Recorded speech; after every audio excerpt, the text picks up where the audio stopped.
In the latter part of the pandemic, cash was everywhere. Lots of people had money in their pocket. Credit was easy. Interest rates were low. That helped fuel a lot of growth in the economy. That's gone the way of the dodo bird now. If you missed that reference, you don't know what the dodo bird is. It's extinct. It's gone. That's not here anymore. Interest rates are higher. Credit's becoming harder to come by. Consumers are falling behind on payments. What does that mean for you? That's what we're going to talk about today. So let's get into it. A recent study that was put out by the Federal Reserve, the New York Fed, shows that consumers are falling behind on credit payments at an alarming rate. Now, if you're from the channel and you've seen stuff, you'll see probably 6 or 8 months ago I posted something, a video about how balances were going up on credit cards. People were spending. If we go through the life cycle of this isn't going well. If you're Joe consumer and all of a sudden costs are going up and you just can't continue to consume the same way, what happens first? Well, first, you start to spend down savings, money that's readily available to you to make ends meet. Second, you start to run up debt. Once debt starts to run up, then what happens? You start falling behind on payments.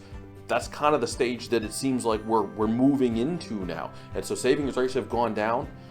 Credit card balances, things like that, have gone up pretty substantially. Now we're starting to see consumers falling behind. So with this new data from the New York Fed, 90-day delinquencies, that means you're at least 3 months behind on this thing, right? This is not like, I made a payment 2 weeks late. It's pretty tough to dig out of that hole. If you're 90 days behind on something, you better watch to see that the car's not getting towed away if it's the auto loan. That's the level that we're talking about here.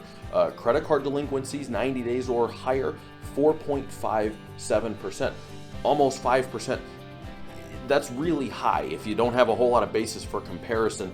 Credit cards tend to go first because they're not secured by anything, but almost a 5% 90-day delinquency rate is not good. On the credit cards, as I said, 4.57%, 90 days past due. 1 year ago, that number was just over 3%. And so that's a pretty hefty jump. Again, almost a 50% jump in the number of people who are 90 days past due on their credit balances. So one of the other things that happened from the pandemic on, so really about second quarter 2020 going forward until the Federal Reserve started to raise interest rates, was mortgage rates were incredibly low.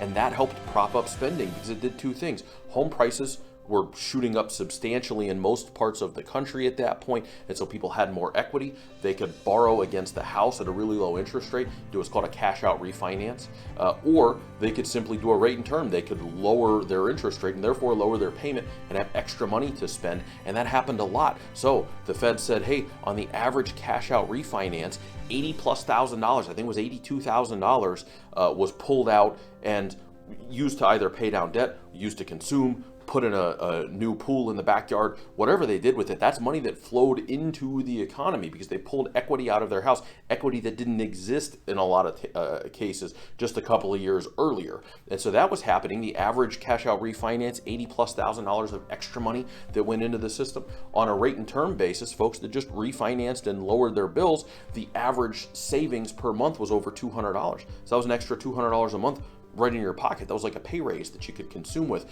That also, we're going to go back to the dodo bird, that's gone too. With mortgage rates that are in the 6s now instead of the high 2s or the low 3s, rate and term refinance is not a thing. So we've got all of these things happening. As I've said in many videos before, our economy is consumer focused. It's consumer centric. About 70% of all economic activity stems from the consumer in one form or the other. So what happens to the consumer when this is taking place? Well, first, you start spending the savings. As things get more expensive and you're unable to meet the bills, you spend the money that you have in the savings account to balance things out. The next step is you start to run up some debt. You use the credit cards, maybe you use the home equity, you start to build up some debt. The third step is, well, we can't build up any more debt. Maybe we've kind of maxed some things out or the payments are getting to be too much for us. Now, couple that with rising costs, you start falling behind. We're seeing that quite substantially right now. As they start to fall behind, what comes next? Well, really, one of the only paths that's left is you have to pull back. You can't consume in the same way. We're not going on the trip. We're not going to be able to do this. We're going to the grocery store instead of the restaurant. When you start to see that happen, it reflects in things like retail sales, which we've also seen have plateaued. The amount of money that people are consuming with is starting to slow down. If that makes up 70% of the economy, that's where you start to get into, is a recession on the way? Even though people have been feeling the pinch, the numbers are not yet necessarily reflecting recession, but it's very likely. I mean, the consumer is not on a great path on the whole, and the end result there, when 70% of the economy or economic output is coming from that, and that slows down, is that the economy slows down. The economy slowing down is what's known as a recession. So it's looking more and more like that's on the way. The problem becomes there. What comes next? Well, as things shrink, as people are spending less, as they're consuming less, profits go down at companies. Companies say, hey, sales are down, it's time to turn around and lay some people off. We got to right the ship. They lay people off. Those people don't have the ability to consume. They don't have the ability to consume. They pull back. The places where they were spending money, profits go down, layoffs go up. That's what happens in a negative economic cycle. It starts to feed upon itself. And so it appears that we've got some early cracks here in the consumer as debt is rising.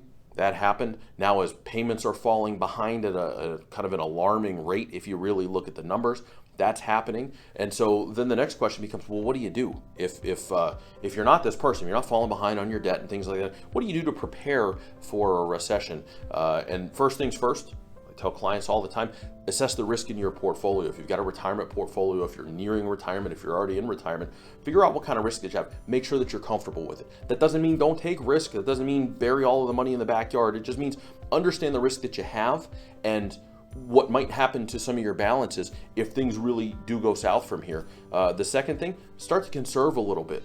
Cash is king. That's a saying for a reason. If you can, make sure you've got ample savings there. For my clients, I recommend bucket plans all the time. A bucket plan, we're going to structure out the portfolio so that you're not going to have to access those risk assets, the ones that are most volatile at an inopportune time. And you do that by layering out your portfolio. That's something worth pursuing at this point. Those are all things that you can do to kind of shore up your own financial situation if you're looking at this and saying, hey, there's some storm clouds on the horizon. Things are starting to get a little bit closer. I'm not sure I like how this looks. Nobody can tell the future, but I can certainly tell you that this data is not good. People falling behind on payments, never a good thing for the economy. I hope that you enjoyed the video today. If you did, go ahead and subscribe to the channel. Come on back. We got lots of stuff, not just doomy, gloomy news videos, but we got lots of things about financial planning and gearing up for retirement for those who are interested in that sort of thing. Again, thank you for being here. I'm glad that you watched the video. I hope to see you soon.